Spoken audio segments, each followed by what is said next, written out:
güneş ortamında cilt doğal olarak yaşlanıyor. Dışarıdaki toz, toprak bunlar da bir nevi keratin oluşturuyorlar. Yani ölü hücreyi ciltten arındırmamız lazım.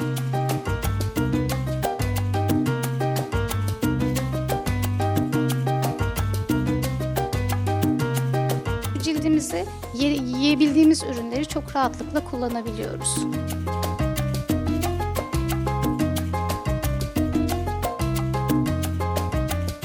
Cildim pırıl pırıl oldu. Ben çok beğendim, çok memnun kaldım.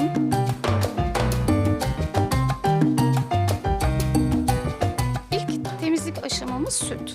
Bir bardak sütün içerisine bir tane salatalığı rendeleyip biraz beklettikten sonra süzdük ve bu temizleme sütünü elde ettik.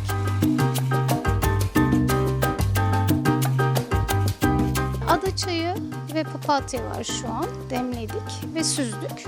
Bu şekilde tonik elde etmiş olduk. Yağlı ciltler bu toniğin içerisine birkaç damla alkol koyarak uygulayabilirler.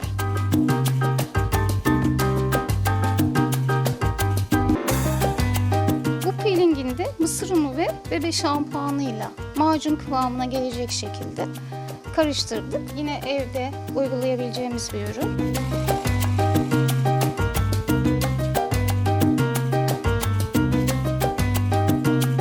Bildiğimiz yaş maya. Biz yaşını kullandık, tozunu da kullanabiliriz. Bir yarım kesme şekeri ıslatıp maya ile birlikte karıştırdığımızda macun şekline getiriyoruz. Bunu cilde direkt uygulayabiliriz.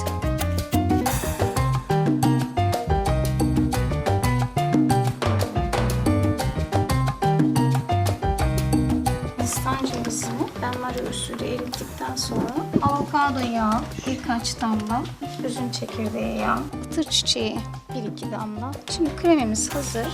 Yüzümüze uygulayabiliriz. Çok iyi hissediyorum. Cildim çok rahatlamış hissediyorum şu an.